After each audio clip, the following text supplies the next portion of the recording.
Hey guys, welcome to WGT, or as the title suggests, Worship Guitar Theory. This channel is all about helping musicians around the world, particularly guitarists, to understand the theory that's behind the parts that they're playing in the songs.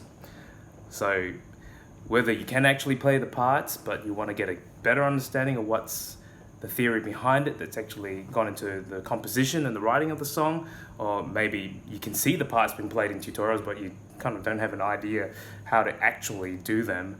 My heart is to hopefully equip you and give you a leg up to understand that, and hopefully as time goes on you'll be able to use that theory to teach yourself the songs without even having to look at a tutorial. So hope you enjoy yourself. God bless you.